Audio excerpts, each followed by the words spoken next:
Hola a todos, hoy vamos a hablar de la segunda parte del proyecto que consiste en analizar y realizar un control de tonos. Es decir, ahora nos encontramos en esta parte que podemos ver acá del diagrama en bloque que ya habíamos mencionado en el trabajo y en el video pasado. Pero bien, ¿qué es básicamente un control de tono? Se denomina así a un circuito que me va a permitir a mí ajustar lo que son las frecuencias en función de, por un lado, el gusto y el oído del usuario y por otro en función del lugar donde está montado mi amplificador. Cuando digo el lugar me refiero a las condiciones acústicas. Controles de tonos tenemos de varios tipos, nosotros vamos a analizarlos de dos vías que me van a permitir controlar lo que son los graves y los agudos, es decir, las frecuencias bajas, las que corresponden a los graves, y las frecuencias altas que corresponden a los agudos. Mediante elementos de ajuste, el control de tono me permite atenuar estas frecuencias y poder lograr así un ajuste en el tipo de señal que voy a escuchar después sobre los parlantes. Para entender cómo funciona un control de tono, primero vamos a analizar un poco lo que se entiende por filtro. Y dentro de los filtros vamos a utilizar los filtros activos, que se llaman así porque usan transistores u operacionales, es decir, porque utilizan elementos activos. Dentro de los filtros podemos distinguir al menos dos grandes ramas, ¿sí? Los que son los pasabajo, ¿sí? Y los pasaltos, cuyo nombre justamente tiene que ver con cómo se comportan con respecto a las frecuencias de la señal. Los filtros pasabajo van a discriminar frecuencias que son altas, es decir, van a permitir el paso de frecuencias bajas y van a discriminar, cuando hablo de discriminar hablo de atenuar, van a atenuar las frecuencias altas, mientras que los pasaltos van a trabajar al revés, van a permitir que las frecuencias más altas sean las que pasen sin modificación, mientras que me va a atenuar las bajas.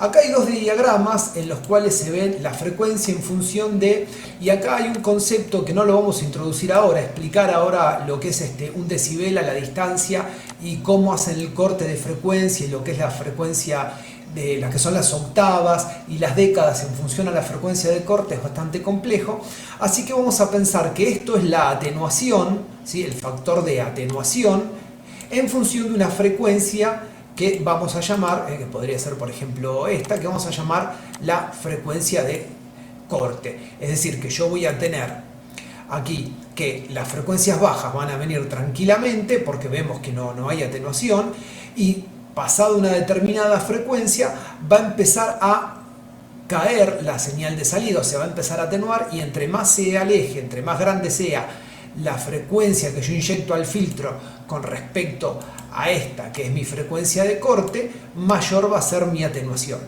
En cambio, en el pasalto va a trabajar de forma inversa, es decir, yo voy a tener una frecuencia de corte, que obviamente la voy a poder calcular, ¿sí? Por ejemplo ahí, y entonces todas las frecuencias por encima de la frecuencia de corte no van a estar atenuadas, no va a haber atenuación, mientras que cuando caigo de la frecuencia de corte se empiezan a atenuar y va a llegar un momento donde no voy a tener, si son demasiado bajas, si se alejan mucho de la frecuencia de corte, voy a tener una atenuación total, o una atenuación al menos bastante importante en la salida. La realización de estos filtros es bastante sencilla. Aquí vemos un pasabajo hecho con amplificador operacional y apenas un par de componentes, ¿sí? Como les dije antes, el circuito lo tenemos acá, es muy fácil. También lo podría hacer con un amplificador en configuración no inversora. Yo elegí la inversora, que es lo que ya venimos trabajando incluso en el video anterior. Tengo mis dos resistencias, la de feedback con la que controlo la ganancia y un capacitor en paralelo con feedback. La ganancia la voy a calcular igual que antes, e igual que antes voy a trabajar con el módulo de la ganancia para olvidarme del signo menos y el desfasaje que tengo entre la entrada y la salida. Y la resistencia de feedback la voy a calcular aparte de la ganancia que quiero obtener, pero para la frecuencia de corte la voy a calcular con esta fórmula que tenemos acá, ¿sí? La de feedback es, en función de la frecuencia de corte, es 1 sobre 2pi por la frecuencia de corte por C. Con esto voy a calcular el punto donde va a haber atenuación de un lado y del otro voy a tener la señal que es inalterada. Entonces, si yo quiero, por ejemplo, hacer algún sencillo cálculo como para ilustrar esto, vamos a suponer lo siguiente. Yo quiero un pasabajo con una ganancia de 1,5 y una frecuencia de corte en 5 kHz. Estos valores son arbitrarios, los elegí simplemente porque tengo componentes para después mostrarles cómo funciona. Entonces, ¿qué voy a hacer? Elijo un capacitor arbitrario, en mi ejemplo 33 nanos, podría haber sido otro, y una vez que tengo esos 33 nanos elegidos, voy a reemplazar en esta ecuación, yo siempre reemplazo en esta ecuación para poder hacer los cálculos. Entonces, reemplazando en esa ecuación, tengo que la de feedback será 1 sobre 2pi fc. Como f elegí 5K y 33 nano de capacitor, bueno, hago el cálculo y aproximo, esto ya está aproximado al valor comercial, porque da 900 y algo de ohms, a un K, ¿sí? Con esto, y según la ganancia que yo quiero, voy a reemplazar en la otra fórmula. Una vez que tengo eso, para ajustar la ganancia, voy acá. Entonces, teniendo ya mi resistencia de feedback, reemplazo acá y es RF sobre las veces que yo quiero ganar. Aproximadamente 680 ohms. ¿Qué quiere decir? Que si yo armo este circuito tan sencillo con estos valores, voy a tener una amplificación de señal de 1,5 y voy a tener un corte de frecuencia o una atenuación a todo lo que está por encima de 5K. ¿Por qué por encima? Porque es un pasabajo. Todo lo que sea por debajo de 5K yo lo voy a tener, de 5K me refiero a 5 kHz, voy a tenerlo sin alterar, y una vez que me acerco a esa frecuencia y empiezo a subir, la atenuación va a ser cada vez mayor. Eso lo vamos a ver ahora sobre el protoboard y con el osciloscopio. Bueno, entonces lo que tenemos acá sí es el osciloscopio conectado al circuito. Yo tengo un generador de señales inyectado aquí donde figura Bin, y la salida del osciloscopio está en, obviamente, lo que sería Bout.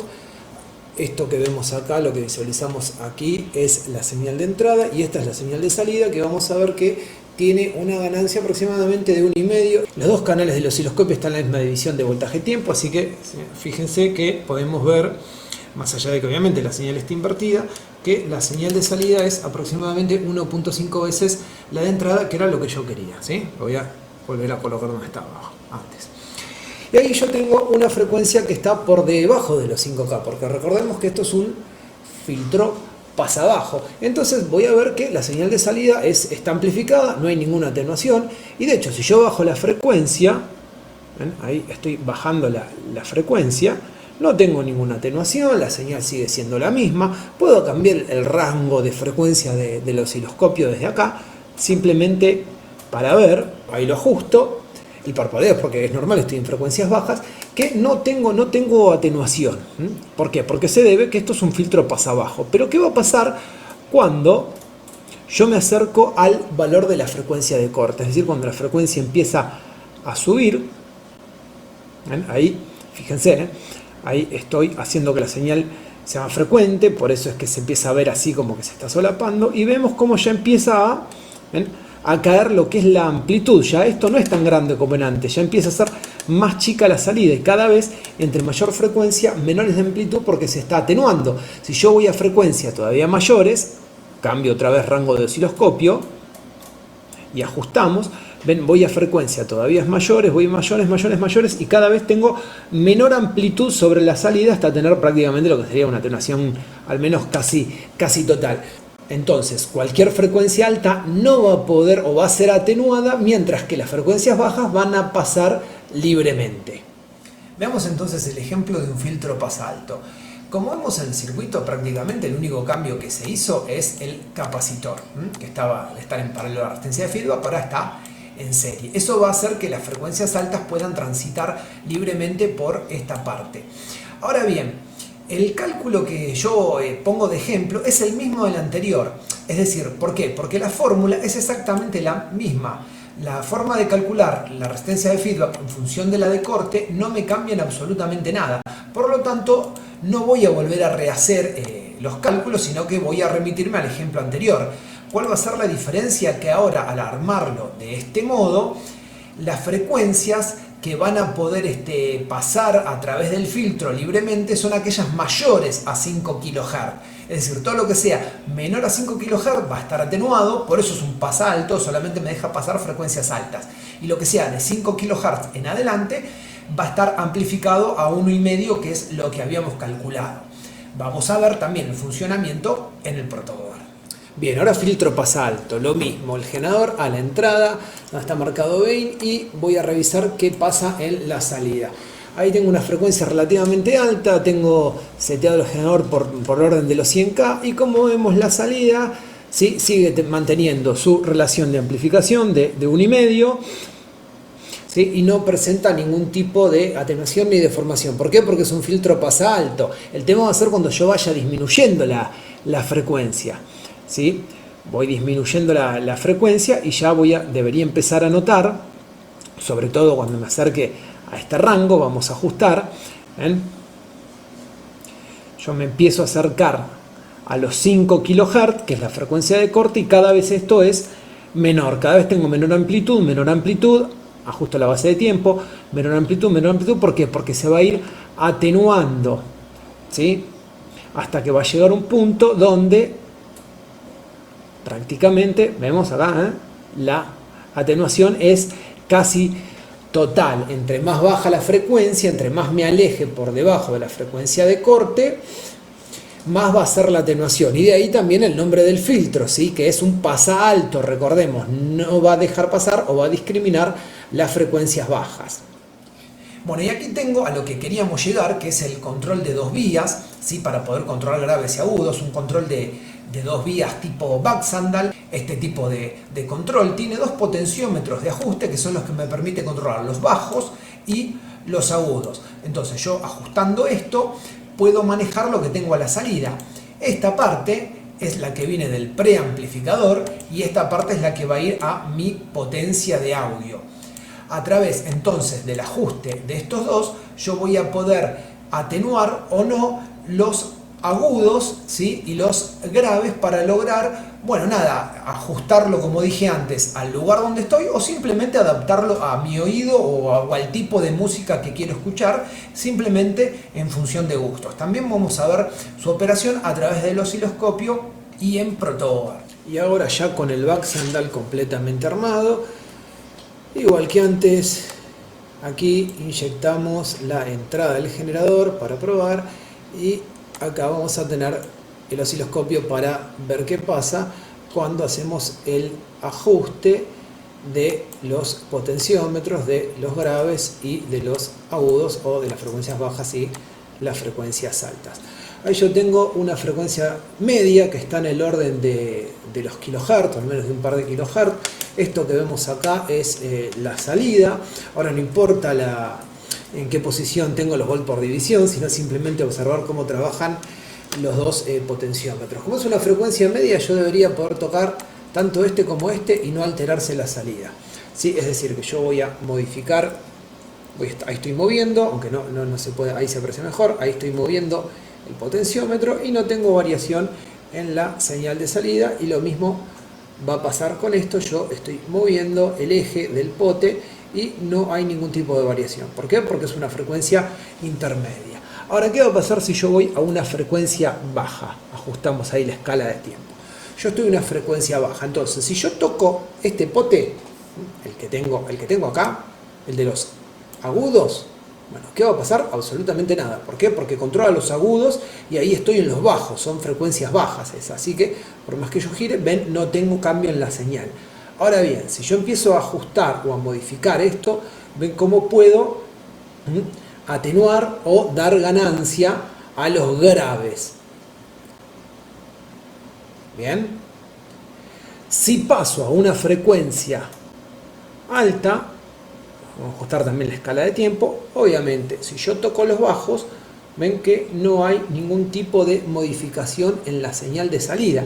Mientras que si yo toco los agudos, ahí sí voy a tener desde amplificación a atenuación, ¿sí? Esa es la parte que me controla los tonos más altos, los tonos agudos, y dónde me va a hacer el corte. De esta manera podemos ver que el control de tonos está funcionando, al menos en lo que corresponde a una prueba con señal senoidal inyectada a través de un generador.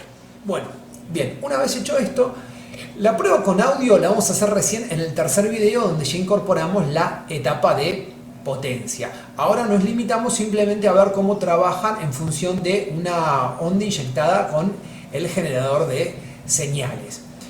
Como ven, es relativamente sencillo el manejo del control de tonos. En este caso yo omití los cálculos porque es complejo cómo llegar al desarrollo de los valores de los componentes, y hay un montón de controles de tonos y un montón de circuitos basados en el Baxandall o en el James Baxandall, que son otras configuraciones. Entonces no tiene sentido tampoco que nos detengamos a hacer algo tan complejo ahora. Lo importante es entender el concepto y después algún día que lo puedan probar. Bien, esto fue todo con respecto a control de tonos. Espero que se haya entendido. Nos vemos la próxima.